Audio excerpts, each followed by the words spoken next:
Bom dia, boa tarde, boa noite. Você está no Fala Saldanha? Vamos aqui para o capítulo número 3, a lição número 2 do livro Pai Rico, Pai Pobre. Lembrando que esse capítulo aqui são até longos, né? Aquele outro lado deu mais de 1 hora. Então você escuta e você escuta, né? Enquanto vai fazendo alguma coisa, lava uma louça, faz outra atividade, porque realmente é bem extenso. Vamos lá então, para não ficar mais longo ainda. Capítulo 3, lição 2. Para que alfabetização financeira? Em 1990, meu melhor amigo, Mike, assumiu o império de seu pai e está fazendo, de fato, um trabalho melhor do que o dele. Encontramos-nos 1 ou 2 vezes no ano, no campo de golfe. Ele e sua mulher são muito mais ricos do que você possa imaginar. O império de pai rico está em grandes mãos e Mike está agora preparando seu filho para ocupar seu lugar, tal como seu pai nos preparou. Em 94, aposentei-me aos 47 anos e minha mulher, Kim, tinha 37. Aposentadoria não significa deixar de trabalhar. Para minha mulher e para mim, quer dizer que, se não houver mudanças cataclísmicas inesperadas, podemos trabalhar ou não, e nossa riqueza continuará aumentando automaticamente, ficando bem à frente da inflação. Acho que isso representa liberdade. Os ativos são suficientemente grandes para crescerem por si próprios. É como plantar uma árvore. Você a rega durante anos e então, um dia, ela não precisa mais disso. Suas raízes serão suficientemente profundas. Então, a árvore lhe proporciona sombra para seu prazer. Mike optou por dirigir o império e eu por aposentar-me. Sempre que faço palestras, as pessoas perguntam o que lhes aconselho ou o que elas deveriam fazer. Como começar? Há algum bom livro que eu possa recomendar? O que elas deveriam fazer para preparar seus filhos? Qual é o segredo do sucesso? Como é o segredo do sucesso? Como é que eu ganho milhões? Nessas ocasiões, sempre me lembro de um artigo que me deram certa vez. Diz mais ou menos o seguinte: subtópico: os homens de negócios mais ricos. Em 1923, um grupo de nossos maiores líderes e homens de negócios mais ricos participou de um encontro no hotel Edgewater Beach, em Chicago. Entre eles estavam Charles Schwab, presidente da maior siderúrgica independente; Samuel Insull, presidente da maior empresa de energia elétrica; Howard Hobson, presidente da maior empresa fornecedora de gás; Ivar Kruger, presidente da International Match Company, uma das maiores empresas da época; Leon Frazier, presidente do Banco Internacional de Compensações Financeiras; Richard Whitney, presidente da Bolsa de Valores de Nova York; Arthur Coron e Jesse Livermore, dois dos maiores especuladores de ações; e Albert Fall, um membro do gabinete do presidente Harding. 25 anos depois, 9 deles, os listados anteriormente, terminaram como se segue. Schwab morreu sem um centavo, depois de viver 5 anos de empréstimos. Insull morreu falido, em um país estrangeiro. Kruger e Coron também morreram falidos. Hobson ficou louco. Whitney e Albert Fall tinham acabado de sair da cadeia. Frazier e Livermore se suicidaram. Duvido que alguém possa dizer o que aconteceu realmente com aqueles homens. Se você olhar a data da reunião, 1923, foi antes do crash da Bolsa de 29 e da Grande Depressão, o que, desconfio, deve ter provocado grande impacto sobre esses homens e suas vidas. O interessante é isto: hoje vivemos em tempos de mudanças maiores e mais aceleradas do que esses homens vivenciaram. Imagino que nos próximos 25 anos deverão registrar-se auges e quedas comparáveis aos enfrentados por eles. Estou muito preocupado com o fato de que gente demais se preocupa excessivamente com dinheiro e não com sua maior riqueza, a educação. Se as pessoas estiverem preparadas para ser flexíveis, se mantiverem suas mentes abertas e aprenderem, elas se tornarão cada vez mais ricas ao longo dessas mudanças. Se elas pensarem que o dinheiro resolverá seus problemas, receio que terão dias difíceis. A inteligência resolve problemas e gera dinheiro. O dinheiro sem inteligência financeira é dinheiro que desaparece depressa. A maioria das pessoas não percebe que na vida o que importa não é quanto dinheiro você ganha, mas quanto dinheiro você conserva. Todos ouvimos histórias de ganhadores de prêmios na loteria que eram pobres, enriqueceram subitamente e voltaram a ser pobres. Ganham milhões e logo estão de volta ao ponto de partida. Ou histórias de atletas profissionais que aos 24 anos ganham milhões de dólares ao ano e que aos 34 estão dormindo embaixo da ponte. Hoje de manhã, quando estou escrevendo isto, o jornal conta a história de um jovem jogador de basquete que um ano atrás era milionário. Hoje, ele disse que seus amigos, seu advogado e seu contador levaram todo o seu dinheiro e está trabalhando em um lava-carros por um salário mínimo. Ele tem apenas 29 anos. Foi demitido do lava-carros porque se recusou a tirar seu anel de campeão enquanto trabalhava. E por isso, sua história chegou ao jornal. Ele estava lutando por sua reintegração, alegando dificuldades para sobreviver e discriminação. O anel era tudo o que lhe restara. Afirmava que se isso lhe fosse tirado, ele desmoronaria. Em 1997, sei de muitas pessoas que estão se tornando milionários instantâneos. É a volta dos loucos anos 1920.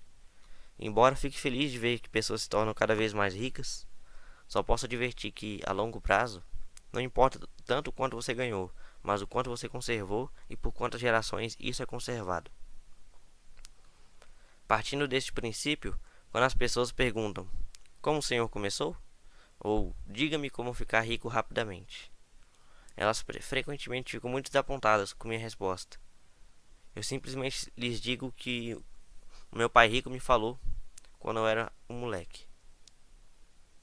Lhes digo o que o meu pai rico me falou quando eu era um moleque, perdão. Se você quiser ficar rico, você precisa de uma alfabetização financeira. A ideia era martelada na minha cabeça toda vez que nos encontrávamos. Como já disse, meu pai instruído destacava a importância da leitura de livros, enquanto meu pai rico destacava a necessidade de dominar os conhecimentos das finanças. Se você quiser construir um Empire State Building, a primeira coisa a fazer é cavar profundamente o terreno e construir sólidos alicerces. Se você vai construir uma casa no subúrbio, tudo que tem a fazer é assentá-lo numa laje de concreto de 15 centímetros. A maioria das pessoas, em sua ânsia de enriquecer, tenta construir um Empire State Building sobre uma laje de 15 centímetros. Nosso sistema escolar, por ter sido criado na época agrária, ainda acredita em casas sem alicerces. Chão de terra batida ainda está na moda. Assim, a garotada sai da escola sem qualquer fundamento financeiro. Um dia, insones e endividados no subúrbio, vivendo o sonho americano, elas decidem que a resposta para seus problemas financeiros está em achar um meio de enriquecer rapidamente. Começam a construção do arranha-céu. Sobe rapidamente e, logo, em lugar de um Empire State Building, temos a torre inclinada dos subúrbios. De volta às noites insones. No meu caso e no de Mike, quando adultos, as nossas escolhas foram possíveis porque fomos ensinados a construir sólidos alicerces quando éramos apenas crianças. Agora vejamos, a contabilidade é possivelmente um dos assuntos mais áridos do mundo. E pode também ser o mais confuso. Mas, se você quiser ser rico, pode ser o assunto mais importante. A questão é, como pegar um tema entediante e confuso e ensiná-lo a crianças? A resposta é, simplifique. Comece por ensiná-lo por meio de figuras. Meu pai rico construiu um sólido alicerce financeiro para Mike e para mim. Já que éramos apenas crianças, ele criou uma forma muito simples de ensinar. Durante anos, ele apenas fazia desenhos e usava palavras. Mike e eu entendíamos os desenhos simples, o jargão, o movimento do dinheiro. Então, anos mais tarde, pai rico começou a incluir números. Hoje, Mike domina uma análise contábil muito mais complexa e sofisticada porque precisa disso. Ele tem de controlar um império de $1 bilhão. Eu não sou tão sofisticado porque meu império é menor. Contudo, ambos partimos do mesmo alicerce simplificado. Nas páginas que se seguem, apresentarei as mesmas figuras simples que o pai de Mike criou para nós. Embora simples, Esses desenhos ajudaram a orientar dois garotos na construção de uma grande riqueza, baseada em fundamentos sólidos e profundos. Subtópico: regra número 1. Você tem de conhecer a diferença entre um ativo e um passivo e comprar ativos. Se você deseja ser rico, isso é tudo o que precisa conhecer. É a regra número 1 e é a única regra. Isso pode parecer absurdamente simples, porque não se tem ideia do quanto é profunda. A maioria das pessoas tem dificuldades financeiras porque não conhece a diferença entre um ativo e um passivo. As pessoas ricas adquirem ativos. Os pobres e a classe média adquirem obrigações, pensando que são ativos. Quando o pai rico explicou isso para Mike e para mim, pensamos que ele estava brincando. Aí estávamos quase adolescentes, esperando pelo segredo do enriquecimento, e essa era a resposta. Era tão simples que precisamos parar um longo tempo para pensar a respeito. O que é um ativo? Perguntou Mike. Não se preocupe agora, disse pai rico. Deixa a ideia amadurecer. Se você puder entender a simplicidade, sua vida terá um rumo e será fácil do ponto de vista financeiro.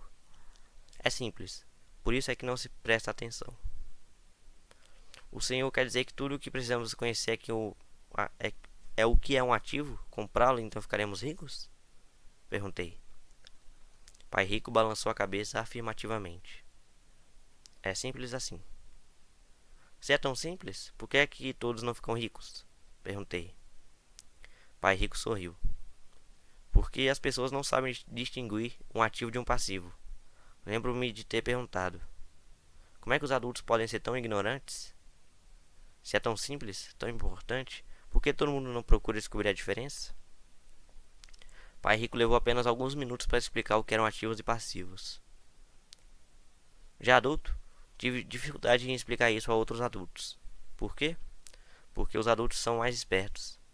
Na maioria dos casos, a simplicidade da ideia escapa aos adultos porque eles foram educados de maneira diferente. Eles foram educados por outros profissionais instruídos, como banqueiros, contadores, agentes imobiliários, planejadores financeiros e assim por diante. A dificuldade está em levar os adultos a desaprender, ou em torná-los outra vez crianças. Um adulto inteligente frequentemente se sente diminuído ao prestar atenção em definições simplistas. Pai rico acreditava no princípio SE. Simplifique, estúpido. De modo que ele simplificou as coisas para os dois garotos e deu-lhes uma sólida base financeira. O que provoca confusão? Ou como algo tão simples pode parecer tão enrolado? Por que alguém compraria um ativo que na verdade era uma obrigação? A resposta está nos conhecimentos básicos. Pensamos em alfabetização e não em alfabetização financeira. O que define se algo é um ativo ou é um passivo não são as palavras. De fato, se você quer ficar realmente confuso, procure as palavras ativo e passivo no dicionário. Sei que um contador pode achar boa a definição, mas para a pessoa média não faz sentido. Mas, nós adultos muitas vezes somos orgulhosos demais para admitir que algo não faz sentido. Quando éramos garotos, o pai rico falava: o que define um ativo não são as palavras, mas os números. E se você não puder ler os números, você não pode distinguir um ativo de um buraco no chão. Na contabilidade, dizia pai rico, não importam os números mais do que os números contam. É como as palavras. Não são as palavras, mas as histórias que elas nos contam. Muitas pessoas leem, mas não entendem muita coisa. É a chamada compreensão da leitura. E todos temos habilidades diferentes no que se refere à compreensão da leitura. Por exemplo, recentemente comprei um novo aparelho de vídeo. Junto vi um manual que explicava como fazer gravações. Tudo o que eu queria era gravar meu programa preferido numa sexta-feira à noite. Quase fiquei maluco tentando ler o manual. Nada no meu mundo é tão complexo quanto programar a gravação do vídeo. Eu li as palavras, mas não entendi nada. Eu tiro 10 no reconhecimento das palavras, mas 0 na compreensão.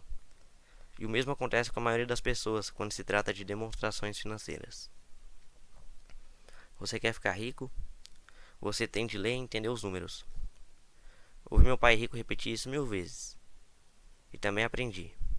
Os ricos adquirem ativos e os pobres e a classe média adquirem obrigações. Aqui está a maneira de distinguir ativos de passivos. A maioria dos contadores e profissionais das finanças não concordam com as definições, mas estes desenhos simples foram o início de uma base financeira sólida para dois garotos. Para ensinar pré-adolescentes, Pai Rico simplificou tudo, durante anos, usando tantos diagramas quanto possível, o menor número de palavras possível e nenhum número. Este é o padrão do fluxo de caixa de um ativo.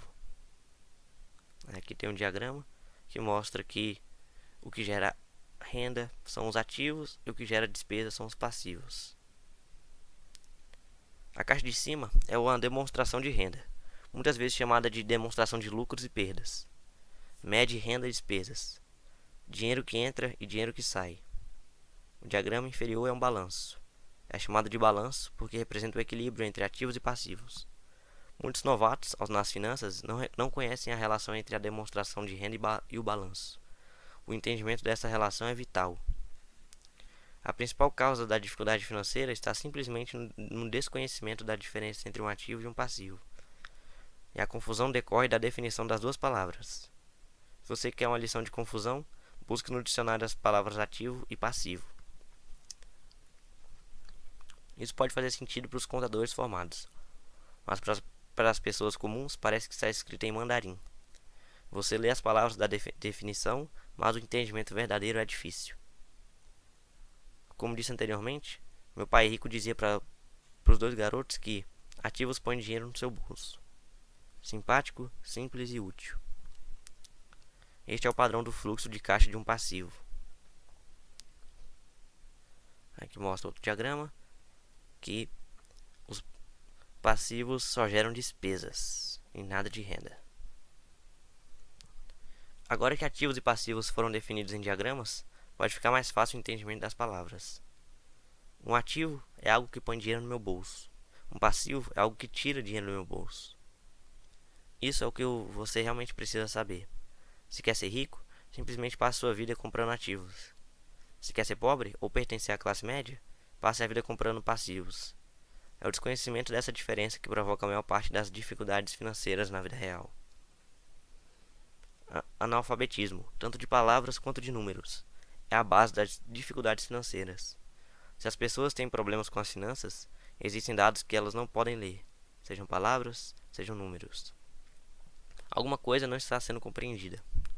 Os ricos são ricos porque possuem nível de alfabetização superior ao das pessoas com dificuldades financeiras. Se você quer ficar rico e conservar sua fortuna, é importante ser alfabetizado do ponto de vista financeiro, tanto em palavras quanto em números.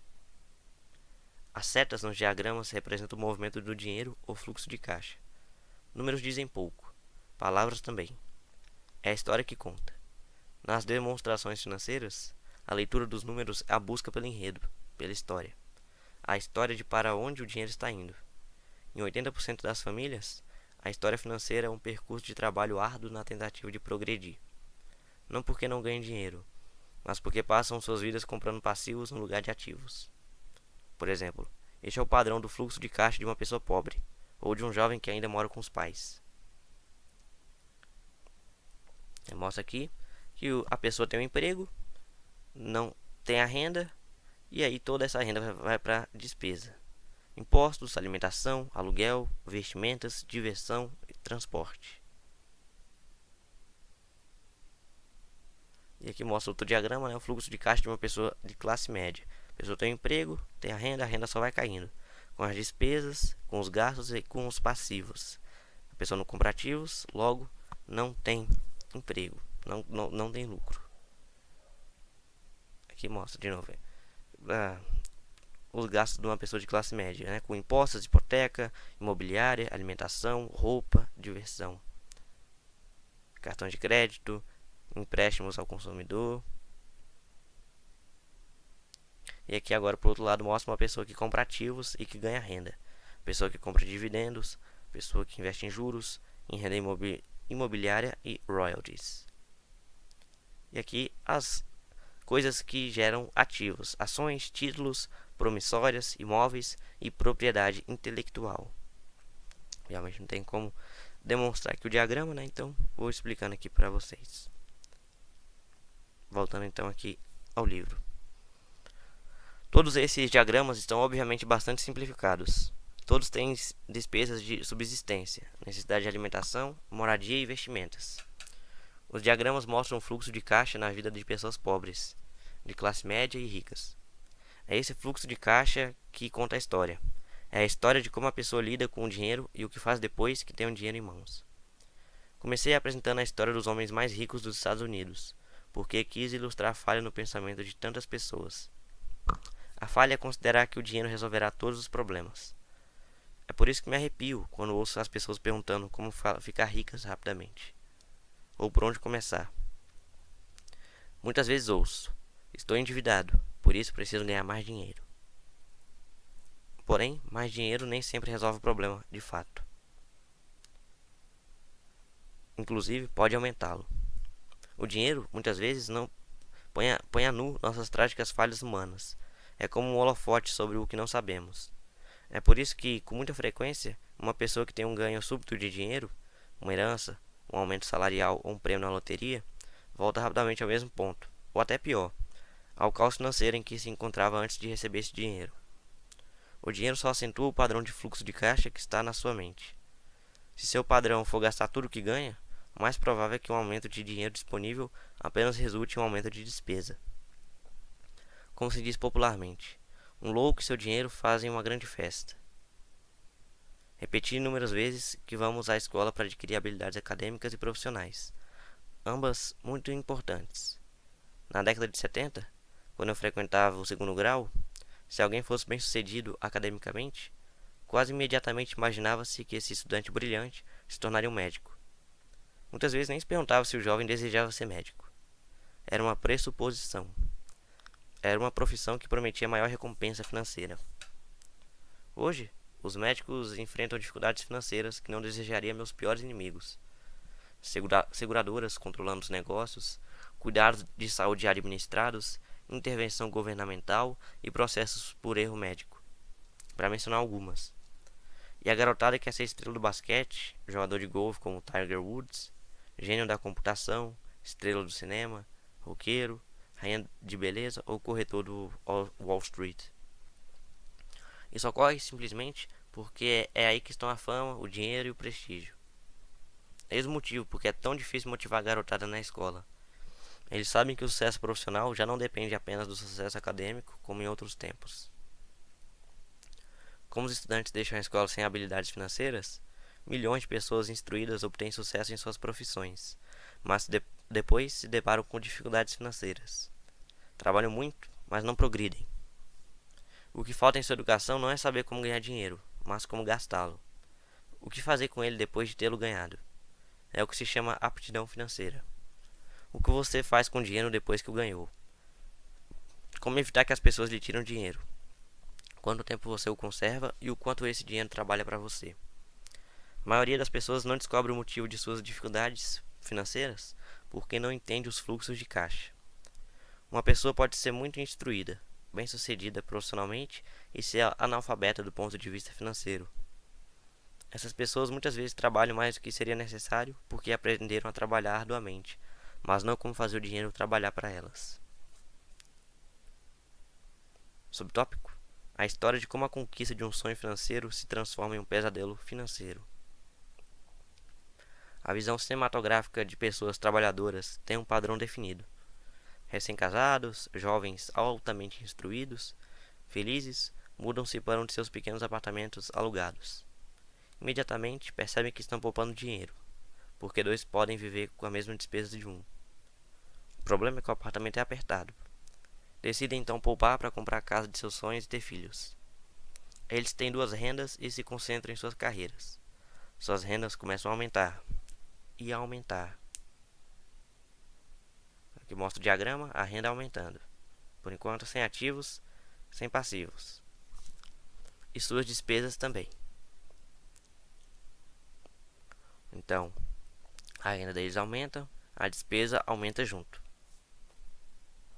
A despesa número 1, para a maioria, são os impostos. Muitas pessoas pensam que se trata do imposto de renda, mas para grande parte dos americanos, o que pesa mais é a Seguridade Social. Para o empregado, parece que a contribuição para a Seguridade Social, combinada com a Medicare, é de cerca de 7,5%, mas na verdade é de 15%, porque o empregador deve dar uma contrapartida do mesmo montante. Essencialmente, esse é um dinheiro que o empregador não pode pagar a você. Além disso, você ainda paga imposto de renda sobre a quantia deduzida de seus salários para a Seguridade. Renda essa que você nunca recebeu, porque foi transferida na fonte para a Seguridade Social. E seu passivo também aumenta. Então aqui aparece o diagrama, os passivos só aumentando. Isso é visto mais claramente se voltarmos ao caso do jovem casal. Em consequência do aumento de suas rendas, eles resolvem comprar a casa de seus sonhos. Uma vez adquirida, eles pagam um novo imposto, chamado Imposto de Propriedade. Então, eles compram um carro novo, novos móveis e novos eletrodomésticos para montar um novo lar. E de repente acordam e a coluna do passivo está atulhada de dívidas hipotecárias e do cartão de crédito. Agora estão aprisionados na corrida dos ratos. Chega o primeiro filho. Eles trabalham ainda mais. Mais dinheiro, mais impostos. A chamada escalada da alíquota. Um cartão de crédito chega pelo correio. Eles o usam. Mais despesa. Uma financeira telefona e diz que seu maior ativo, sua casa, teve seu valor aumentado. A empresa oferece um empréstimo de consolidação, porque sua ficha é tão boa, e lhes diz que o mais inteligente a fazer é zerar os altos juros ao consumidor, liquidando seu débito junto ao cartão de crédito. E, além de tudo, os juros pagos sobre a hipoteca imobiliária podem ser deduzidos do imposto de renda. Eles aceitam e zeram os débitos de seus cartões de crédito, onerados pelos elevados juros ao consumidor. Eles suspiram aliviados. A dívida com o cartão de crédito está encerrada. Agora, suas dívidas de consumo estão somadas à hipoteca imobiliária de sua casa própria. As prestações mensais são reduzidas porque ampliaram o financiamento para 30 anos. É atitude muito inteligente. O vizinho os convida para irem às compras. Afinal, está começando a liquidação do Memorial Day. Uma chance de poupar algum dinheiro.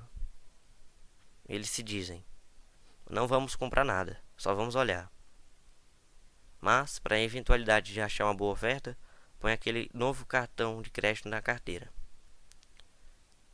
Encontro este jovem casal a toda hora. Seus nomes mudam, mas seu dilema financeiro é o mesmo. Eles vêm a minhas palestras para ouvir o que eu tenho a dizer. Perguntam-me: o senhor pode nos dizer como ganhar mais dinheiro? Seus hábitos de compra os levam a buscar mais renda. Eles nem sabem que o problema está na forma que escolheram para gastar o dinheiro que têm. São provocados por seu analfabetismo financeiro e por não entenderem, a diferença entre um ativo e um passivo. Raramente os problemas de dinheiro das pessoas são resolvidos com mais dinheiro. A inteligência resolve os problemas. Um amigo meu costuma repetir uma frase para as pessoas endividadas: se você descobre que se enterrou no buraco, pare de cavar. Quando criança, meu pai dizia frequentemente que os japoneses conheciam 3 poderes: o poder da espada, o poder da joia e o poder do espelho. A espada simboliza o poder das armas. Os Estados Unidos têm gastado trilhões de dólares em armamento, e por isso são a presença militar suprema do mundo. A joia representa o poder do dinheiro. Há uma certa verdade no dito. Lembre-se da regra de ouro. Quem tem o ouro faz as regras. O espelho significa o poder do autoconhecimento. Esse autoconhecimento, de acordo com a lenda japonesa, era o mais apreciado dos 3.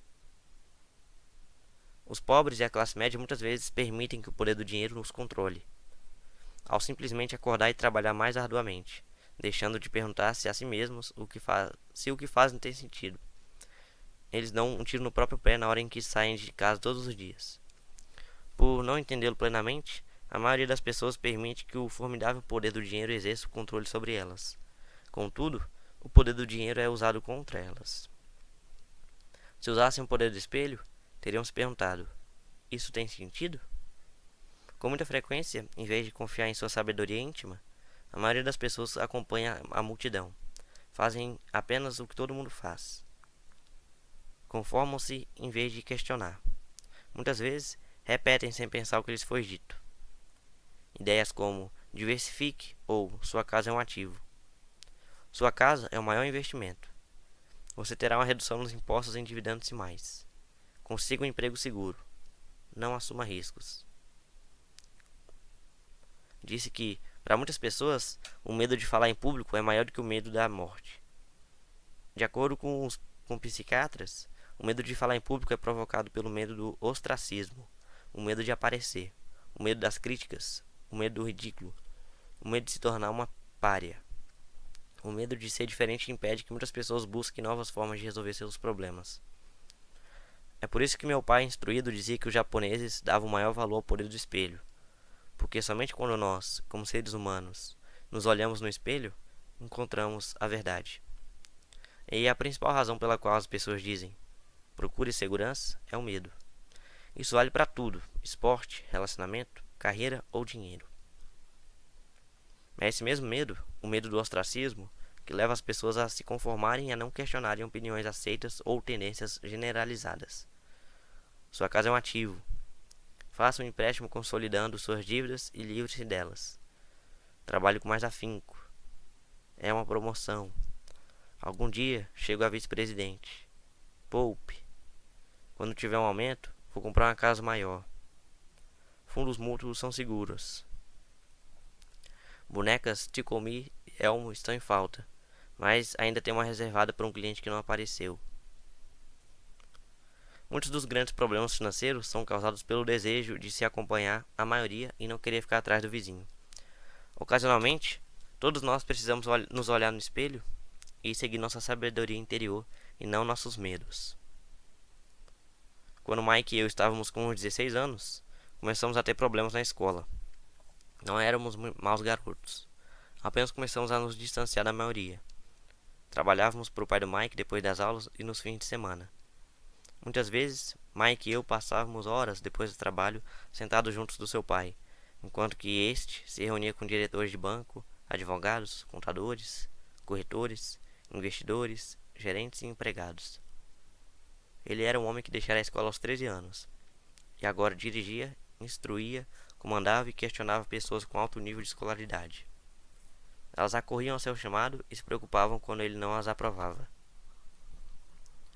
Esse era um homem que não tinha acompanhado a multidão. Um homem que pensava por si próprio e detestava as palavras. Temos de fazer assim, porque todos fazem assim. Ele também odiava ouvir. Não é possível. Se você quisesse levá-lo a fazer alguma coisa, bastava dizer: acho que o senhor não consegue isso.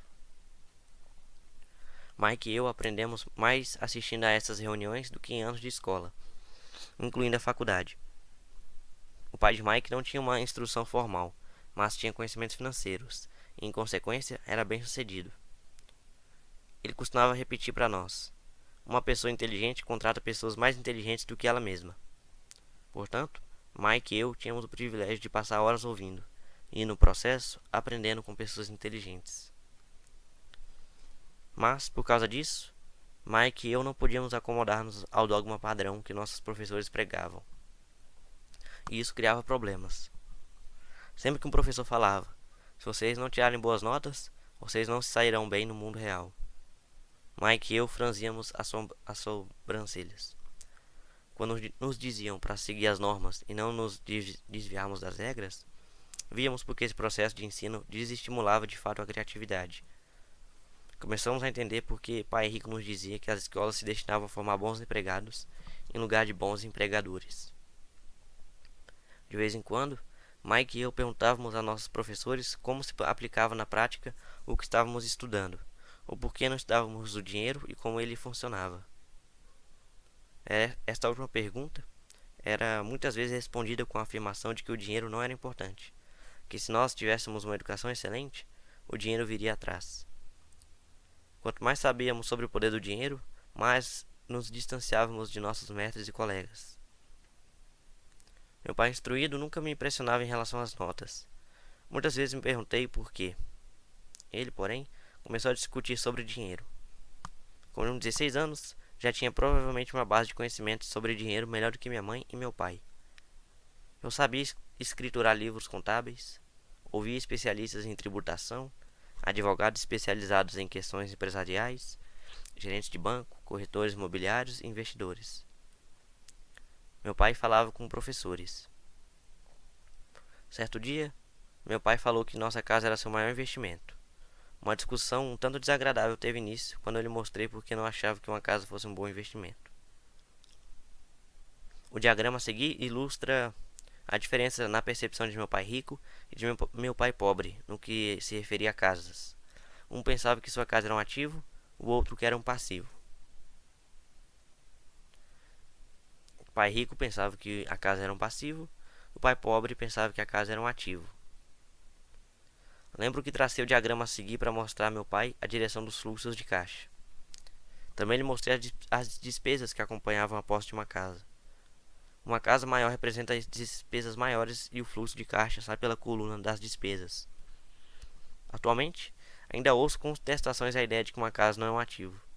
E sei que, para a maioria das pessoas, ela não é só seu maior investimento, como também seu sonho. E sermos donos de nossa moradia é melhor do que nada. Eu ofereço simplesmente uma maneira alternativa de encarar esse dogma popular. Se minha mulher e eu fôssemos comprar uma casa maior, mais vistosa, nós a encararíamos não como um ativo, mas como um passivo, já que iria tirar dinheiro dos nossos bolsos. Aqui vai o argumento que desenvolvo. Na verdade, não espero que a maioria das pessoas concorde com ele, uma vez que agradável é um fator emocional. E no que se refere a dinheiro, grandes emoções tendem a reduzir a inteligência financeira. Número 1. Em relação a casas, destaco que em geral as pessoas passam a vida pagando por uma moradia que nunca será delas. Em outras palavras, compra-se uma casa nova a cada tantos anos, incorrendo, cada vez, em um novo empréstimo de 30 anos sobre a casa anterior. Número 2. Apesar de poderem deduzir os juros da hipoteca para fins de imposto de renda, as pessoas pagam todas as demais despesas com o dinheiro que sobra depois de pago o imposto, mesmo depois que liquidam a hipoteca. Número 3. Impostos sobre a propriedade. Os pais de minha mulher ficaram chocados quando os impostos sobre a propriedade relativos à sua residência aumentaram para $1.000 mensais. Isso ocorreu após sua aposentadoria, de modo que o aumento pressionou seu orçamento e eles se viram obrigados a mudar de casa. Número 4. O valor dos imóveis nem sempre aumenta. Em 97, enquanto escrevo este livro, eu tenho amigos que devem $1 milhão por imóveis que só conseguiriam vender por $700 mil. Número 5. As maiores perdas são as das oportunidades que não foram aproveitadas. Se todo o seu dinheiro está comprometido com o imóvel onde mora, você pode ser obrigado a trabalhar mais porque todo o seu dinheiro continua saindo na coluna das despesas. O padrão clássico do fluxo de caixa da classe média, em lugar de aumentar a coluna dos ativos. Se um jovem casal destinasse uma soma maior à aquisição de ativos, mais tarde teria maiores facilidades, e especialmente estaria preparado para pagar os estudos superiores de seus filhos. Seus ativos teriam aumentado e estariam disponíveis para cobrir despesas. Com excessiva frequência, o imóvel residencial só serve como meio de incorrer em empréstimos hipotecários para pagar despesas crescentes. Em suma, o resultado final de optar por possuir um imóvel residencial caro demais, em lugar de começar a formar um portfólio de ativos mais cedo, prejudica o indivíduo de 3 formas. Número 1. Perda de tempo, porque outros ativos poderiam ter registrado aumento em seu valor. Número 2. Perda de capital adicional. Poderia ter sido investido em vez de se ter pagado as altas despesas de manutenção relacionadas diretamente ao imóvel residencial. Número 3. Perdas na instrução. Com muita frequência, os casais consideram em seu imóvel residencial as poupanças e o plano de aposentadoria como o total de sua coluna de ativos. Como não têm dinheiro para investir, eles simplesmente não investem. Isso lhes custa a experiência do investimento. Quase nunca conseguem tornar-se o que o mundo dos investimentos denomina um investidor sofisticado. E os melhores investimentos são em geral oferecidos aos investidores sofisticados, que, por sua vez, vendem-nos às pessoas que buscam a segurança. A demonstração financeira de meu pai instruído é a melhor demonstração da vida de alguém que está na corrida dos ratos. Suas despesas sempre acompanharam sua renda, de modo que nunca investiu em ativos. Em consequência, seus passivos, como a hipoteca imobiliária e as dívidas do cartão de crédito, eram maiores que seus ativos. A figura a seguir fala mais do que 1000 palavras. Aqui mostra a demonstração financeira do pai pobre. A demonstração financeira de pai rico, por outro lado, reflete os resultados de uma vida dedicada ao investimento e à minimização do passivo. Então, ali, enquanto o pai pobre tinha uma renda e despesas iguais, a diferença era que seus ativos eram bem menores que seus passivos. Já do outro lado, o pai rico tinha uma renda maior, uma despesa menor, e investia muito mais em ativos do que gastava em passivos, sendo assim, obviamente, tendo um crescimento exponencial de dinheiro. Uma revisão da demonstração financeira de meu pai rico mostra por que os ricos ficam mais ricos. A coluna dos ativos gera renda mais que o suficiente para cobrir as despesas, com saldo reinvestido na coluna dos ativos. A coluna dos ativos continua crescendo e, portanto, a renda gerada continua crescendo com eles. O resultado é: os ricos ficam mais ricos. A classe média se encontra em estado de constantes dificuldades financeiras. Sua renda principal é gerada por salários e, quando seus salários aumentam, os impostos também. Suas despesas tendem a crescer no mesmo montante de seus salários. Daí a expressão corrida dos ratos. Eles consideram seu imóvel residencial como seu principal ativo, em lugar de investir em ativos geradores de renda. Por que a classe média tem dificuldades financeiras, né? Que mostra o diagrama. Porque a renda, quanto mais a renda aumenta, mais a despesa sobe também junto. E os passivos são muito maiores que os ativos investidos. O padrão de se considerar o imóvel residencial como investimento e a filosofia de que um aumento de salário significa que você pode comprar uma casa maior ou gastar mais é a base do atual endividamento da sociedade. Este processo de despesa crescente faz com que as famílias se endividem mais e tenham mais incerteza financeira, mesmo quando progridem no emprego e recebem aumentos salariais regulares. Essa é uma vida muito arriscada, decorrente da precária instrução financeira. A maciça perda de empregos da década de 90, o downsizing das empresas, trouxe à luz a instabilidade financeira da classe média. De repente, os planos de pensão das empresas estavam sendo substituídos por planos 401k. A Seguridade Social está obviamente com problemas e não pode ser considerada uma alternativa de aposentadoria. O pânico se instalou na classe média. O bom nesses dias é que muitas pessoas reconheceram esses problemas e começaram a aplicar em fundos mútuos. Este aumento nos investimentos é responsável em boa medida pela acentuada alta do mercado de ações. Hoje, mais e mais fundos mútuos estão sendo criados em resposta à demanda da classe média. Os fundos mútuos são populares porque representam segurança.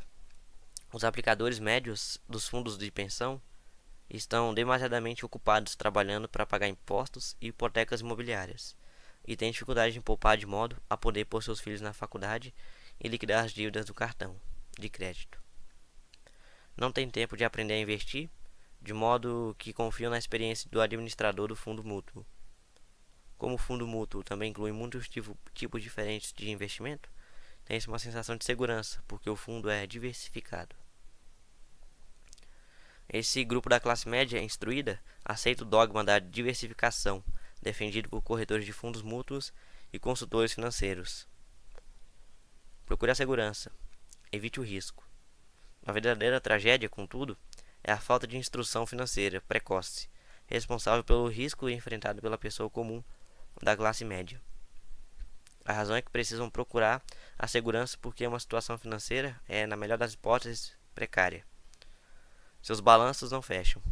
Estão atulhados de passivos, sem verdadeiros ativos para gerar renda.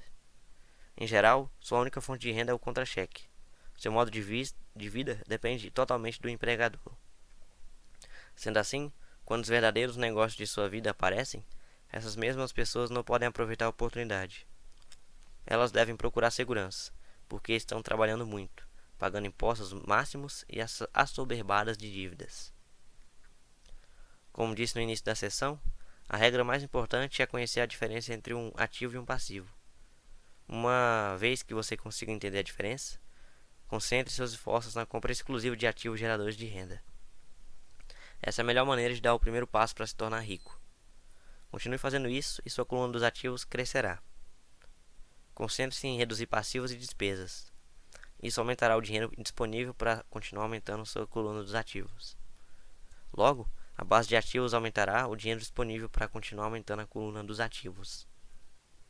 Logo, a base de ativos será tão profunda que você poderá permitir-se olhar para investimentos mais especulativos. Investimentos que podem ter retornos que variam de 100% ao infinito.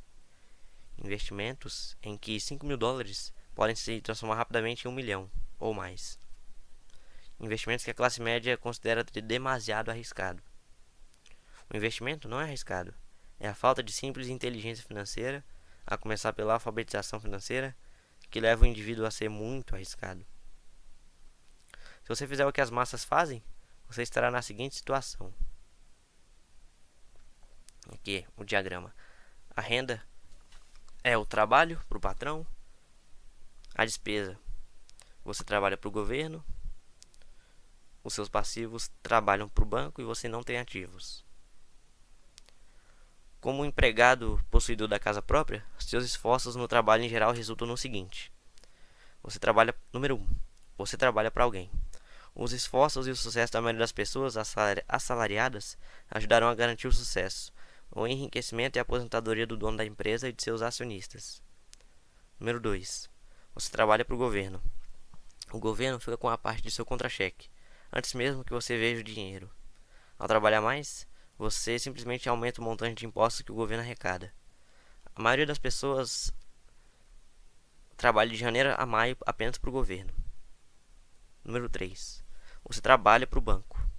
Depois dos impostos, sua maior despesa é em geral a hipoteca imobiliária e a conta do cartão de crédito.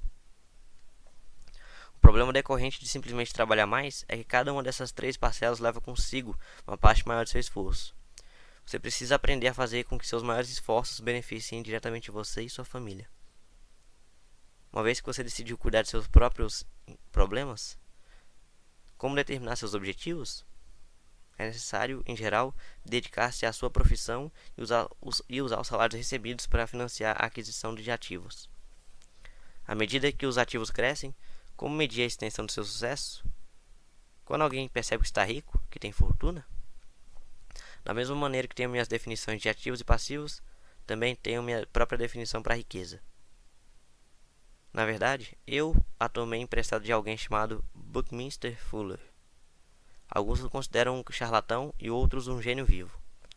Há anos atrás, ele criou um auê entre os arquitetos ao solicitar patente para algo chamado um domo geodésico. Mas, ao fazer isso, ele também falou algo sobre a riqueza.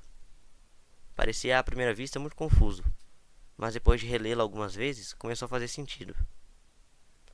A riqueza é a capacidade de uma pessoa sobreviver tantos dias a mais, ou, se eu parar de trabalhar hoje, por quanto tempo poderei sobreviver? Ao contrário do patrimônio líquido, a diferença entre ativos e passivos, que frequentemente está repleta com lixo caro e as opiniões de pessoas sobre o valor das coisas, essa definição cria a possibilidade de desenvolver uma mensuração verdadeiramente acurada. Poderia assim medir e saber realmente em que pé estou em termos de meu objetivo de tornar-me financeiramente independente. Embora o patrimônio líquido frequentemente inclua ativos que não geram dinheiro, como objetos comprados e agora abandonados num canto da garagem, a riqueza mede quanto dinheiro seu dinheiro está gerando e, portanto, sobre sua sobrevivência financeira. A riqueza é a medida do fluxo de caixa gerado pela coluna dos ativos em comparação com a coluna das despesas. Vejamos um exemplo. Digamos que o fluxo de caixa da minha coluna de ativos gere $1.000 por mês e que eu tenha despesas mensais de $2.000. Qual é a minha riqueza? Voltemos à definição de Buckminster Fuller. Usando essa definição, quantos dias para frente posso sobreviver? Consideramos um mês de 30 dias. Por essa definição, eu tenho um fluxo de caixa suficiente para meio mês. Quando eu tiver alcançado um fluxo de caixa gerado por meus ativos de $2.000, então eu serei abastado. Ainda não estou rico, mas sou abastado. Agora eu tenho uma renda gerada por ativos, a cada mês, que cobre totalmente minhas despesas mensais. Se eu desejo aumentar essas despesas, preciso primeiro aumentar o fluxo de caixa gerado por meus ativos para manter esse nível de vida. Observe que nesse ponto eu não dependo mais de meu salário. Eu me concentro com sucesso em construir uma coluna de ativos que me tornou financeiramente independente. Se eu largar meu emprego hoje, eu poderia cobrir minhas despesas mensais com o fluxo de caixa gerado por meus ativos. Meu próximo objetivo poderia ser empregar o excedente de meu fluxo de caixa no reinvestimento em mais ativos. Quanto mais dinheiro for destinado para a coluna dos ativos, mais esta crescerá. Quanto mais meus ativos crescerem, mais aumentará meu fluxo de caixa. Enquanto eu mantiver minhas despesas menores do que o fluxo de caixa gerado por esses ativos, eu me tornarei mais rico, com mais e mais fontes de renda além de meu trabalho físico. Enquanto este processo de reinvestimento continuar, estarei no caminho do enriquecimento. A verdadeira definição de riqueza depende de quem a define, perdão. Você nunca poderá ser rico demais. Lembre desta observação simples. Os ricos compram ativos. Os pobres só têm despesas. A classe média compra passivos pensando que são ativos. E como eu cuido dos meus negócios? Qual é a resposta? Ouça o fundador do McDonald's. Final do capítulo número 3.